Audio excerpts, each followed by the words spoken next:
السلام عليكم ورحمة الله وبركاته. كل سنة وانتم طيبين، ربنا يعيد علينا وعليكم رمضان بخير ويوم وبركة.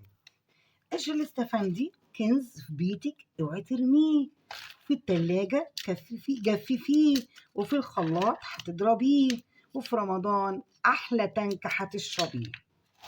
نعمل عناب بدون أي مواد حافظة. قناتي قايمة على الاقتصاد التام، عشان كده هتجيبي لي كيس سكر تموين، وده كله هتتكلفيه تمن كركديه وكيس سكر تموين وقشر الاستفندي اوعي ترميه.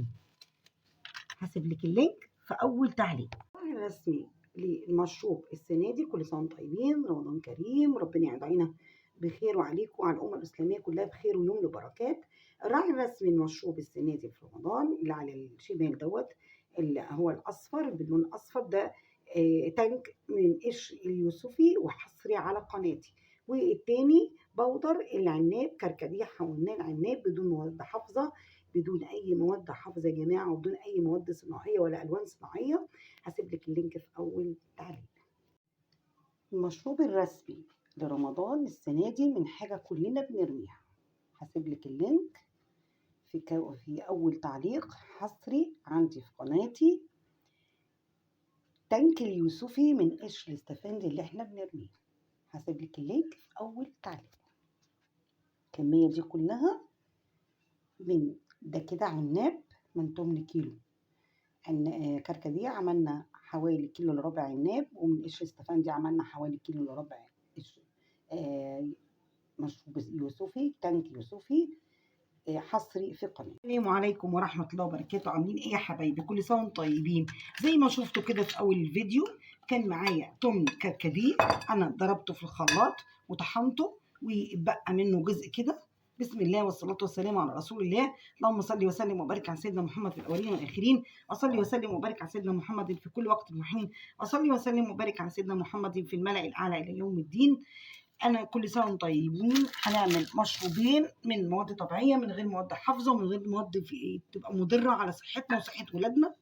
أنا طحنت التمن الكركديه اللي في أول الفيديو، ماشي، ودخلته تقريبا 3 مرات كده، ماشي، وبقى حبه زي ما انت شايفه كده. هحط عليهم بس شويه سكر واطحنهم تاني، علشان السكر طبعا انت عارفه ان هو ايه بينعم اي حاجه.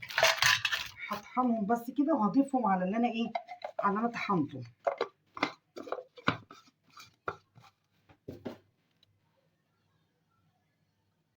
يبقى تاني معايا تمن كركديه طحنته ونخلته 3 مرات، ماشي. هحط عليه، هعمل كده مشروب جميل جدا، عناب، ماشي. ادي كوبايه التمن الكركديه، هاخد من كوبايتين لكوبايتين ونص سكر. انا هحط كوبايتين لان انا حطيت من شويه حبه فين في على اللهم صل على سيدنا محمد، على هما الخشنين اهو. هقلبه كويس جدا كده، ماشي. ويبقى حطينا تمن كركديه، قولي كوبايتين وربع سكر، طحنته ونخلته 3 مرات علشان اضمن ان هو يكون نايم جدا. وحطيت عليه كوبايتين وربع سكر، تمن كركديه مطحون، وحطيت عليه ربع كوبايه 2 وربع كوبايه سكر، يعني كوبايتين وربع سكر. وهحط عليه ذره ملح ليمون كده للحفظ مش اكتر، للحفظ كده مش اكتر. خلاص، هقلب كويس جدا واخلطهم تاني عشان يبقوا بودر. ده طبعا هيبقى اسمه عناب. لو انت عايزاه تحوليه لتمر هندي ممكن، لو هو التمر الهندي من غير برضو من غير الوان صناعيه ولا حاجه. زودي الملح الليمون فيه، وهاتي عايزه تحطي عليه لون اسمه لون تمر او دبس التمر من اي عطار، حطي عليه بقى عندك احلى تمر هندي، احلى تمر هندي طبيعي. خلاص. طيب انا دلوقتي هطحنه كده، هطحن ده زي ما انت شايفه كده، وهرجع لك تاني عشان ما دوشكيش. انا دلوقتي حاطين تمن كركديه مطحن 3 مرات، قصدي طحن واتنخل 3 مرات، يعني نخلته 3 مرات، وحطيت عليه كوبايتين وربع سكر، وهكمله وهوريكي، هرجع لك ونشوف مع بعض. ودي يا حبايبي اول مشروب اهو، بصوا شايفين اللي هو العناب. طلعنا بصوا كميه قد ايه، بصي، وهوريكي عملي دلوقتي، هعمل لك منه قصادك حالا. شايفه المنظر؟ بصي منظر العناب، شايفه؟ طب نيجي بقى للمشروب التاني. الاستفندي احنا كلنا ايه بنرميه، لا انا بجيبه وبغسله، بقشره واغسله واحطه في التلاجة يا جماعه، وانشفه اسيبه في التلاجة كده على كيس نايلون، ايه يعني على شنطه كده او على مصفى او على طبق مفروض، وبنشفه في التلاجة زي ما انت شايفه كده. وده ممكن تطحنيه يبقى بودر عندك للكيكات، لاي تنظيف حاجه، على فكره بيتحط في تنظيف الطيور الجامده اللي زي البط زي الوز. بصي الكيكات لاي حاجه هحط عليها شويه سكر كده وهطحنه، وبعدين هقول لك هعمل ايه.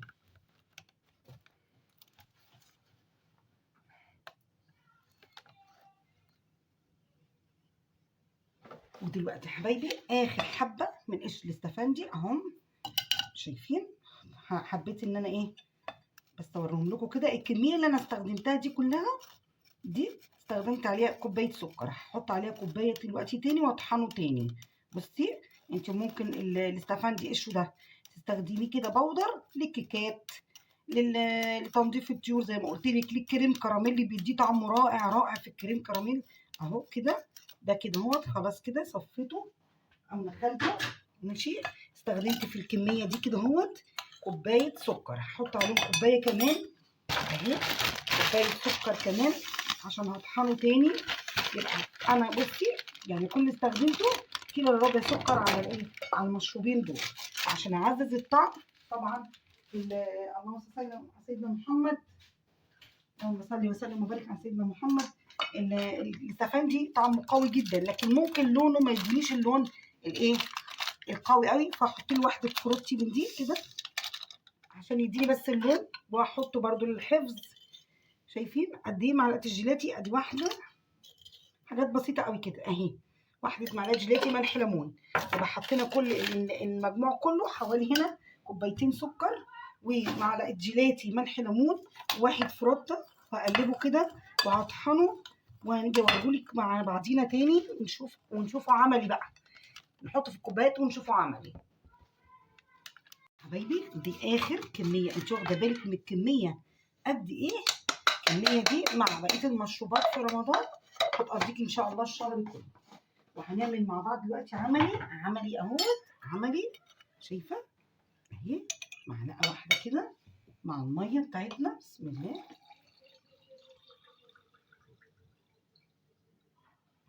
بصي انت احكمي بقى بنفسك اهو، شايفه الميه؟ شايفه عامله ازاي؟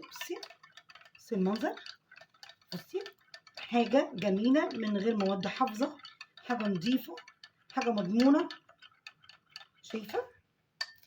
نعمل التاني معلقه اهي. انا جربت العناب قبل ما طلعهولك، يعني قبل ما اعمله جربته اهو. وهقول لك بقى ايه ملاحظتي على العناب، مع اني ضربته كويس جدا.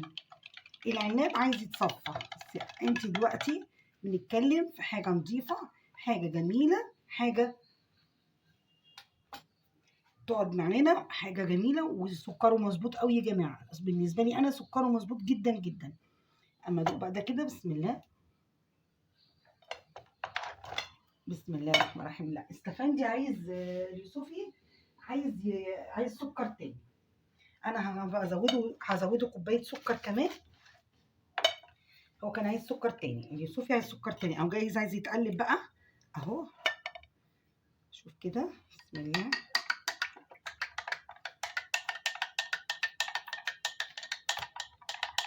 اللون وطعمه خطير وريحته حلوه قوي.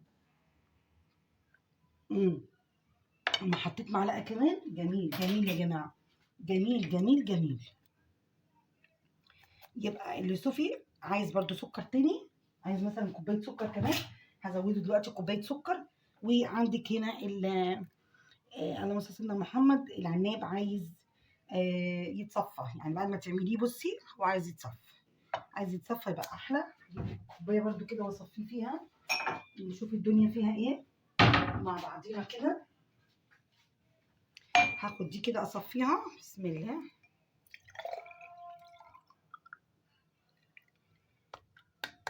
بصي فعلا عايز يتصفى، شايفين؟ عايز يتصفى اهوت كده، بقى لونه رايق وجميل جدا جدا يا جماعه. وطعمه حلو قوي، مش محتاج سكر تاني. العناب سكره مظبوط جدا، كوبايتين وربع، لكن ده عايز كوبايه سكر كمان.